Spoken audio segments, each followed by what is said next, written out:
Welcome to the Techlearners. Today we will discuss two flow control statements, break and continue. So let's see what break and continue can do. Break is used to exit the current loop or exit a switch block.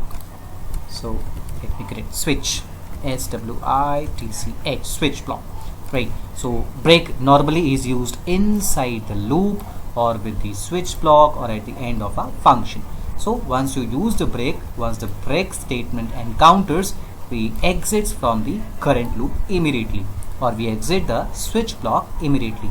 We have seen the use of the break statement into the switch case. So if you have seen the switch case, you can watch the switch case and you can understand the break with the switch case.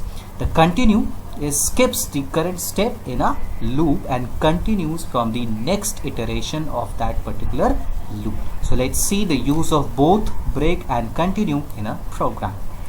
So I have made a simple loop, so which is running from 0 to less than 10. Let's say a condition encounters when I is equal to 5. I have used a break. So what it will do, when I is equal to 5, the break statement will encounter and we will direct exit out of the loop. So let me write another statement here to understand that this is out of loop, right? So once the break statement encounters, we direct come out of the loop and this statement will be executed. So the loop is running from 0 to less than 10. Let's continue, let's compile and see the output of this. So you can see the loop iterated from 0, 1, 2, 3 and 5, and as the condition appears that I is equal to 5, the break statement encountered, we exited the loop and out of the loop. We are simply out of the loop. So this is the break statement. Now let me show you the use of the continue statement. This is a little bit different from the break. In a break we directly comes out, but in continue we skip that particular statement and go back to the next iteration. So let's see the same loop, I is equal to from 0 to less than 10, and if the situation encountered that if I is equal to 5, then we have used a continue statement. That means this statement will not be executed for this value. Now the I will be executed and this will continue. So at I is equal to 5, this statement will be skipped. Let me compile and show you the output. So the loop was running from 0, 1, 2, 3, 4. And as soon as the condition encountered that I is equal to 5, we skipped the statement, the printing statement, and then the loop again begins from the next value, that is from 6. So the element 6, 7, 8 and 9. So this is used to skip some specific statements that are based on some specific conditions. Now let me show you how this can be used with the user input.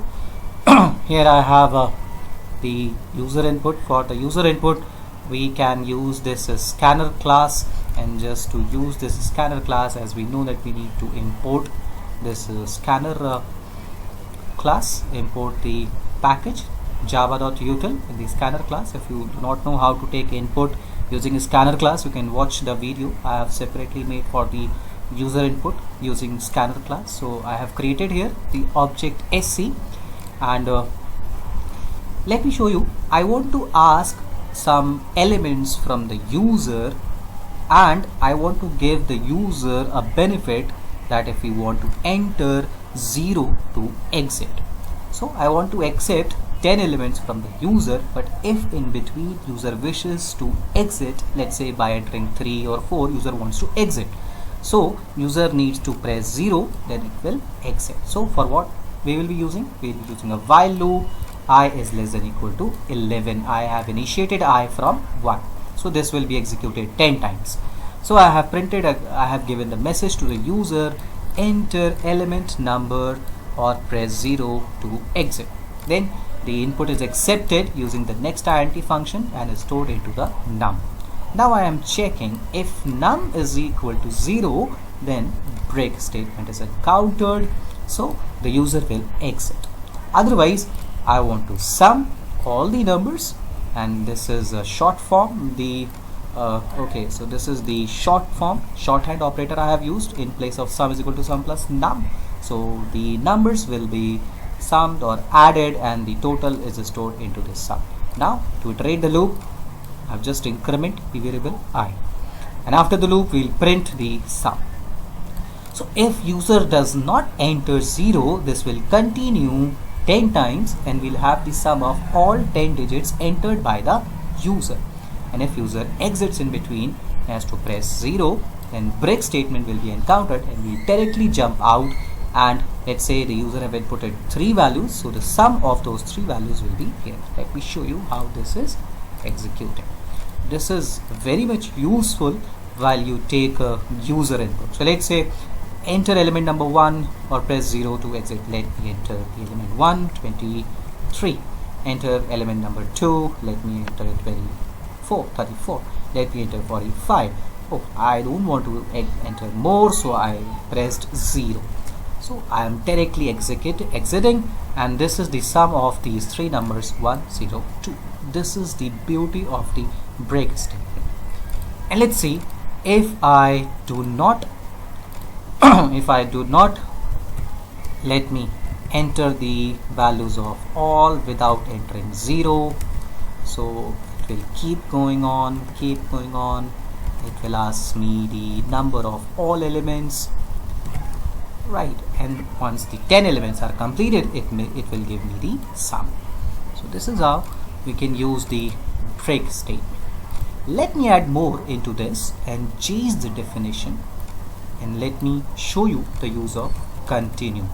So if I wish that only even numbers will be summed, if I want the sum of even numbers only entered by the user, so in that case I'll be using a continue. So if, let me change this condition, if num mod 2, so if this is 0, that means this is even number, so I don't want to skip this even number. So this is if num mod 2 is not equal to 0, or let me do it like this, if num mod 2 is not equal to 0, that means it is the odd number. If this is odd number, so simply continue, that means we'll skip that number for summing up.